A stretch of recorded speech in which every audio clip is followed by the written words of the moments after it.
Hello everyone, मैं S के सिंह आज बात करने वाला हूँ नीट पीजी 2021 में कितने स्कोर पे क्या बजट जा सकती है। वैसे स्टूडेंट जिनका कि नीट स्कोर 225 टू 400 के बीच में आता है, उन स्टूडेंट को ब्रांच वाइज किस तरीके से काउंसलिंग करना चाहिए और कौन से ब्रांच मिल सकती है, क्या बजट में मिल सकती है, कौन कौन से स्टेट में आपको चीप एंड बेस्ट कॉलेज मिल सकती है।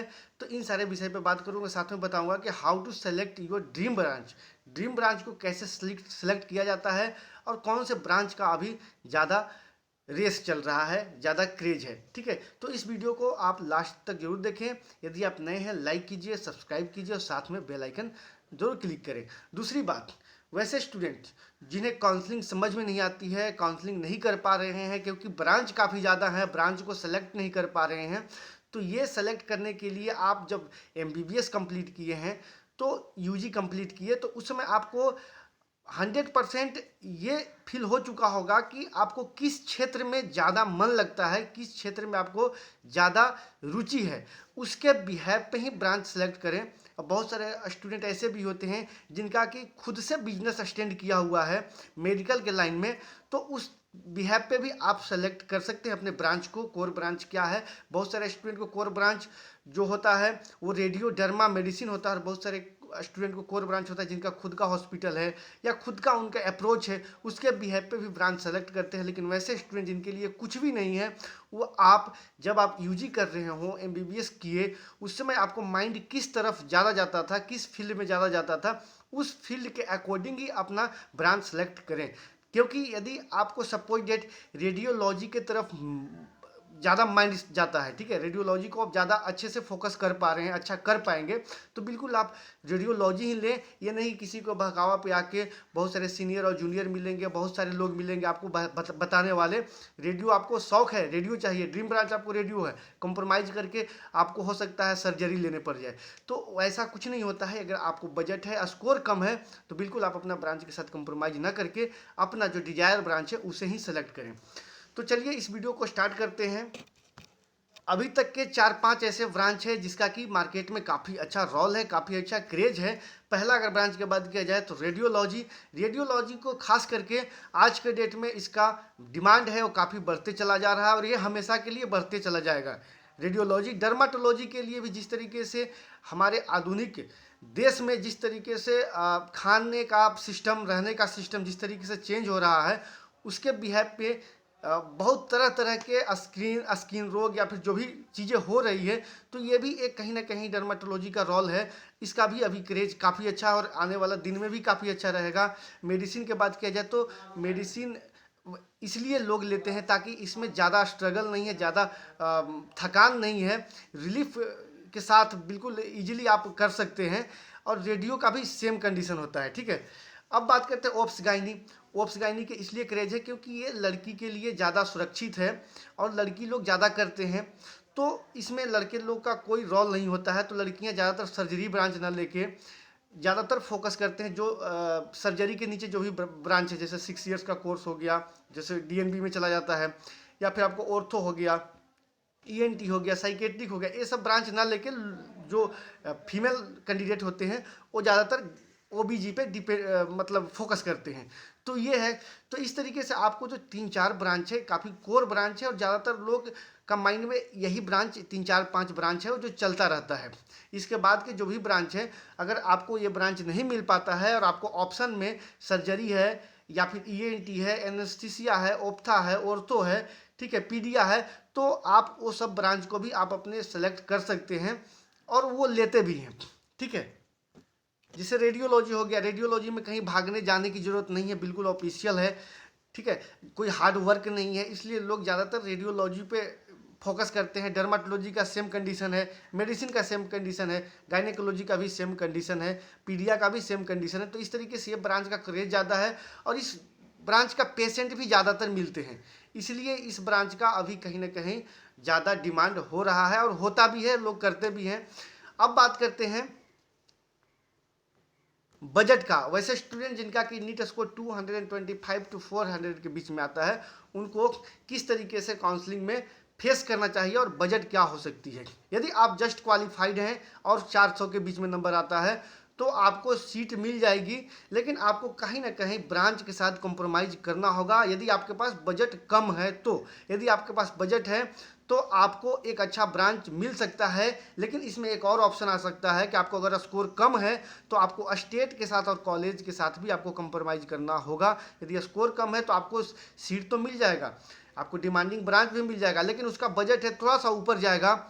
अगर आप उस कॉलेज और उस स्टेट के साथ कॉम्प्रोमाइज़ नहीं करते हैं तो आपको जो सीट चाहिए वो ना मिल के आपको कहीं ना कहीं लोअर क्लिनिकल ब्रांच से आपको कॉम्प्रोमाइज़ करना हो सकता है। तो इन सारी चीज़ों को ज़रूर समझें। इंडिया में बहुत सारे स्टेट हैं और हर एक स्टेट में हर एक स्टूडेंट को जाना संभव नहीं है।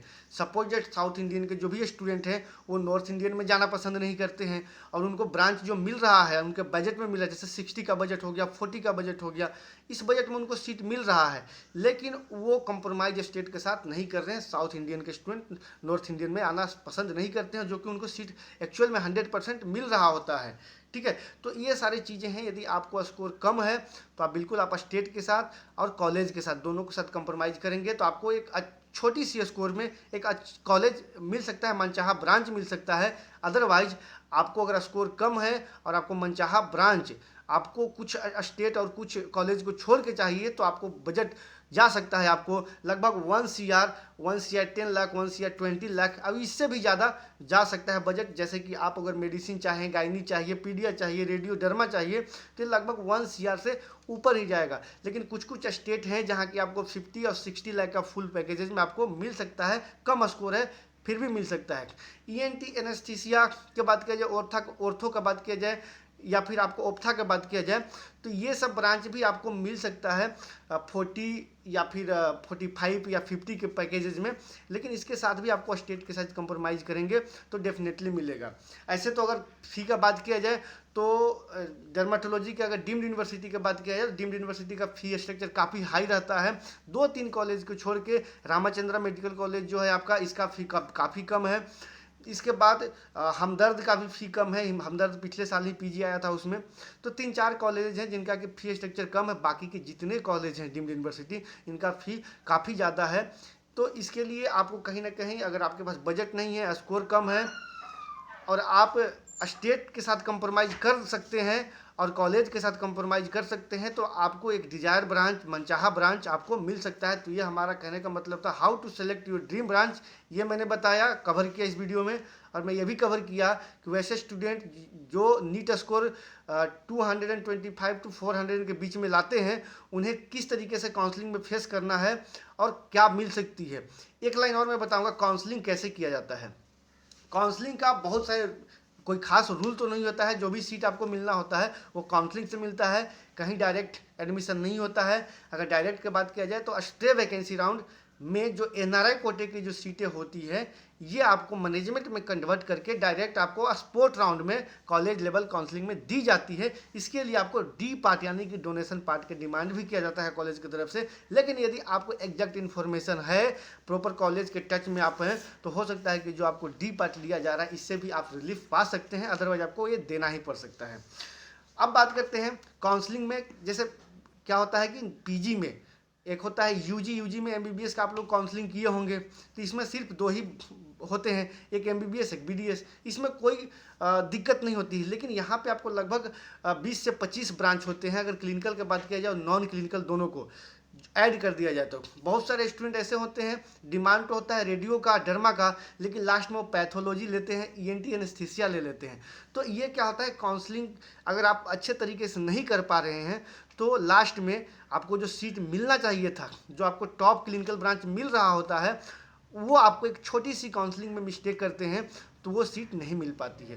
ठीक है, इसके लिए यदि चाहे तो आप लोग पेड सर्विस भी ले सकते हैं। हमारे यहाँ पेड सर्विस दी जाती है, डिस्क्रिप्शन में कॉन्टैक्ट नंबर दिया हुआ है। हमारी टीम चाहे तो आप कॉल करके भी ले सकते हैं सर्विसेज, हमारे यहाँ कुछ चार्जेज की जाती है।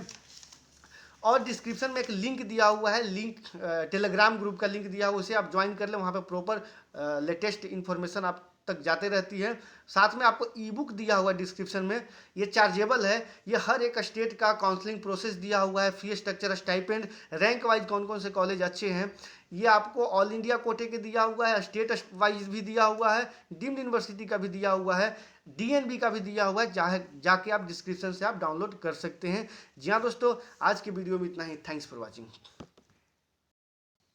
एग्जाम्पल में अगर बात किया जाए लो स्कोर वाले को, तो आपको MSMD के अलावा DNB ऑप्शन में बनता है। DNB के साथ साथ आपको CPS और FCPS भी कर सकते हैं। काफ़ी अच्छा क्रेज है CPS में। जो रिकॉग्नाइज सीट है वो आउट ऑफ स्टेट का स्टूडेंट जो भी है, सपोज डेट मान लीजिए महाराष्ट्र से जो CPS FCPS का कोर्स करना चाहते हैं और वो क्वालिफाइड हैं, रिकॉग्नाइज सीट चाहिए उन्हें, तो क्वालिफाई होना जरूरी है। रिकॉग्नाइज सीट होता है CPS का या FCPS का। अगर आप महाराष्ट्र से करते हैं CPS FCPS, तो आप इंडिया के किसी भी कोने में या फिर विदेश में भी आप अच्छा कर सकते हैं, ठीक है, आपको अलाउ है इसके लिए। दूसरी बात DNB का, तो DNB के जितने भी सीट होते हैं वो सारे के सारे सीट रिकॉग्नाइज होते हैं। वहीं CPS और FCPS की बात किया जाए तो कुछ सीट परमिटेड होते हैं और कुछ रिकॉग्नाइज होते हैं। वहीं MSMD का भी बात किया जाए तो उसी तरीके से होते हैं, कुछ सीट होते हैं वो परमिटेड होते हैं और कुछ सीट होते हैं और रिकॉग्नाइज होते हैं।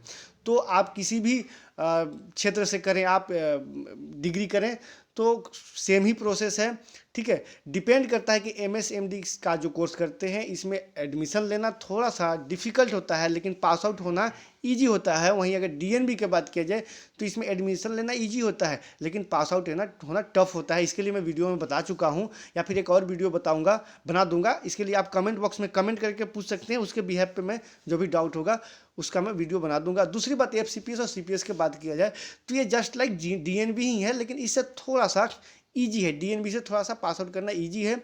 आपको देखना होता है DNB और CPS FCPS में कि हॉस्पिटल कैसा है, हॉस्पिटल कितने बेड का है, क्या बेड कैपेसिटी है, इंफ्रास्ट्रक्चर क्या है, पेशेंट लोड क्या है, क्या पेशेंट आते हैं या नहीं आते हैं, ICU है या नहीं है, OPD है या नहीं है। दूसरी बात देखी जाती है कि आपको सिटी किस लोकेशन में है, लोकेशन पे भी पासिंग रेट डिपेंड करता है। पासिंग रेट होना काफ़ी आवश्यक है।